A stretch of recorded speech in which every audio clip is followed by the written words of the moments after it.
Yeah, I mean, we can never, after what we saw on Tuesday, we would never be able to see, we would never could second guess his strength and toughness. There's a lot of them, and they have worked really, I mean, they have been exceptionally challenging. They've been a separate.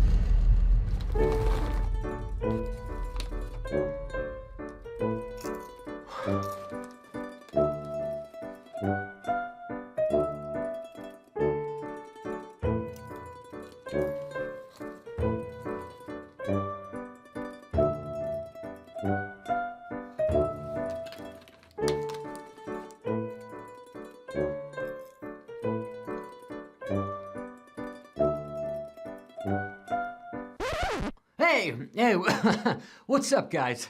This is Johnny Hopper. Sorry, I got lost there for a second. Hey, Ricky Carmichael. It's okay. I stumble over my words too. It's because I've hit my head a lot.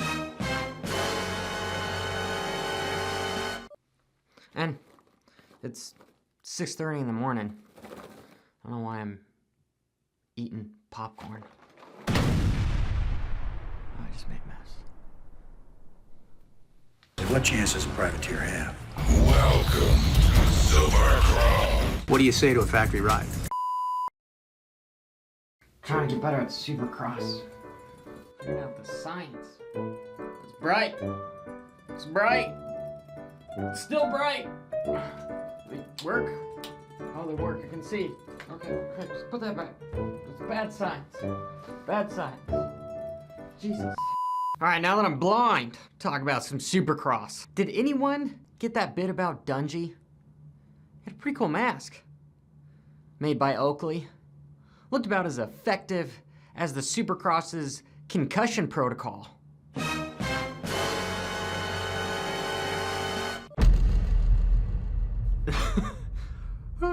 Since I'm on the concussion bandwagon, let's talk some more about it. 250 rider, Atlanta 2, crashes in the whoops in one of the heats.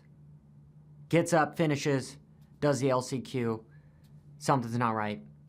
Goes to the pits. Goes to the Alpine Star Medical Unit. Gotta fill out this paperwork. Got a concussion.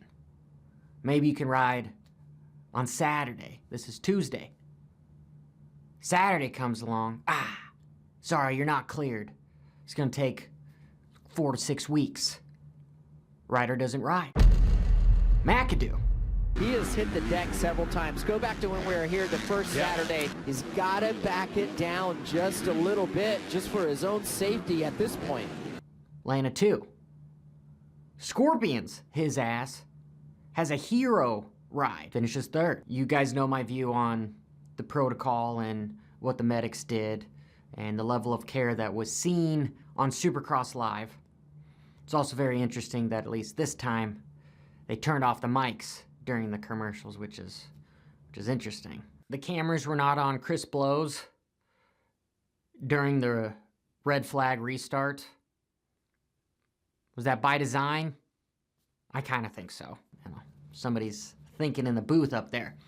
But fast forward to qualifying. Atlanta round 3. McAdoo is having a hard time bending that left leg. Walking around, you can see it hurts. You know, got some wrist problems. Won't know more about the head because he was cleared, right? Well, he tries to quad before the triple. Cases it ever so slightly. Factory suspension doesn't do its job. His hurt leg falls off the foot peg.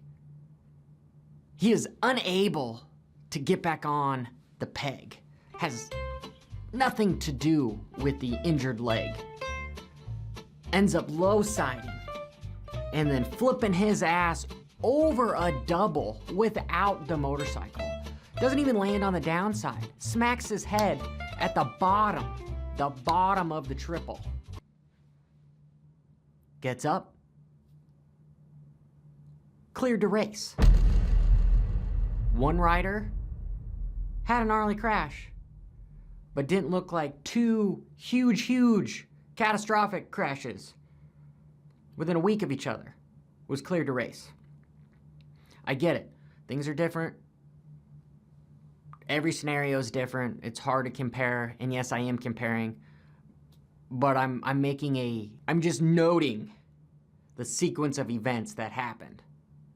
Because we saw Sexton case that quad in his heat race. Factory suspension, did an amazing job. Was able to ride right out of it, do the triple. Everything was good. No problem whatsoever.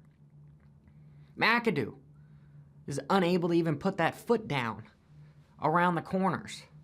It's kind of a problem. I get it. This guy has a heart of a lion. Supercross professional. Not somebody that's just going to phone it in. But whose job is it to say enough is enough? This is a professional race team. This is a professional sport. Yes, he's 9 points behind in the championship at the time with 2 races to go. If you look at your odds, and after his heat race, or even if he should have even been out there for the heat race, or even there for the qualifying session,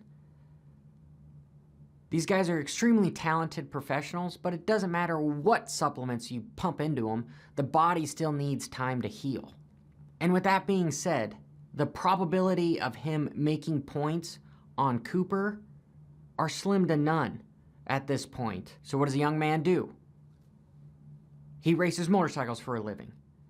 He wants to do the best he can. These riders live, absolutely live off of the adrenaline rush and being able to push themselves beyond what the average person can even dream about. That's what gets these guys excited, and that's why when they retire, it's effing hard to go back, because you're used to being a jet fighter in a war zone, and now you're typing on the computer or sitting at home doing nothing because you're one of the few that actually made money. It's a problem. Completely digressing. This goes way beyond trying to win a championship and a factory team that's wanting to win a championship too. Just being kind of devil's advocate, throwing thoughts out there.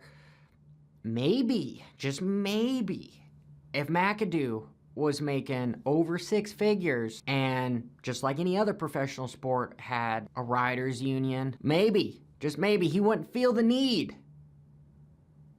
to go put himself in danger because he had a little bit of job security because his contract's up. We saw what happened to Marchbanks. Won Daytona last year. Now he's ixnayed. And we actually saw Marchbanks take out Cameron, which, dirty move. But that kind of explains the reason behind that happening. Doesn't like the team. I hope you guys understand what I'm saying. These riders were making more. They wouldn't feel pressured to try to win more money and win a ride for next year. Just something to think about. Not only that, if there is a compromised rider on the field, no matter how big of a heart he has, this is not a live or die scenario. Yes, everyone wants to win a championship, but you gotta fight to live another day. Is it worth putting other riders at risk when they're already risking their health and safety racing Supercross?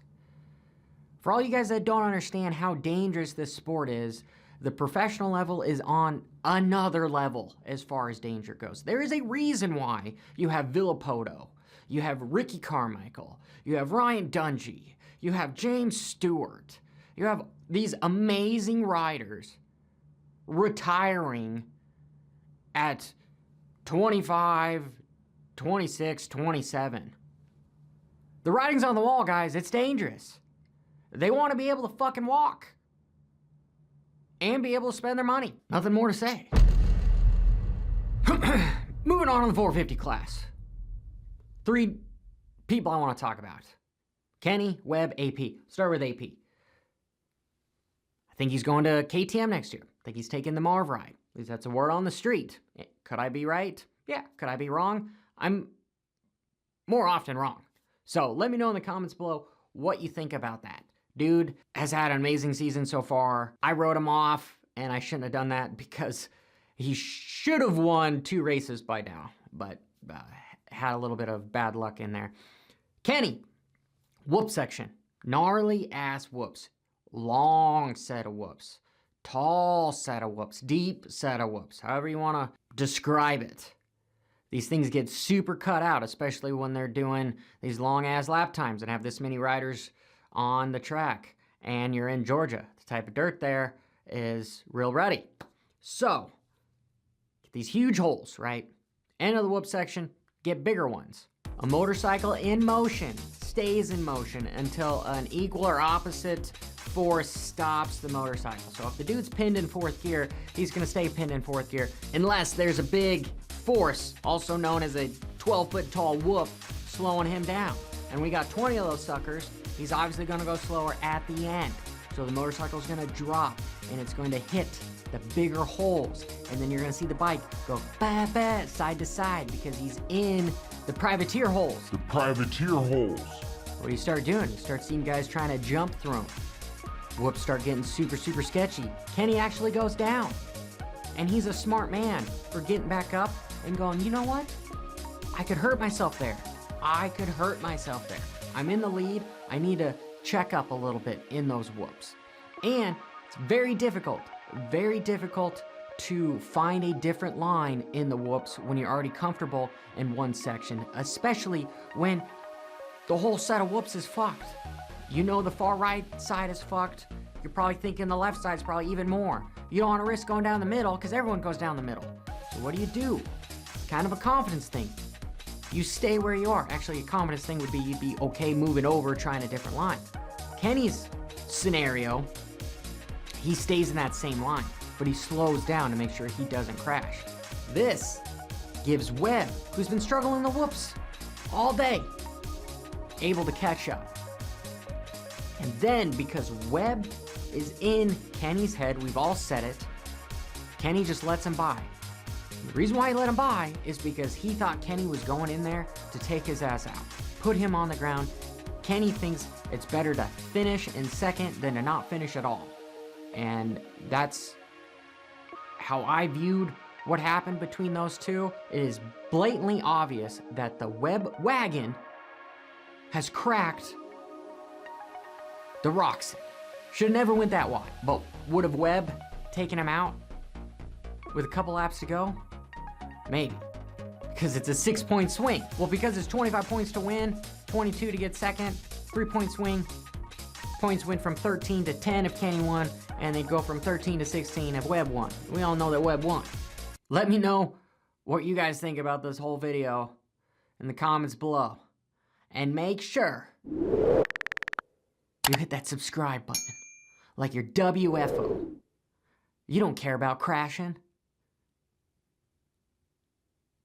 I mean, I think most of us should, but in this analogy, you don't. You just subscribe. Bro, bro, bro, bro.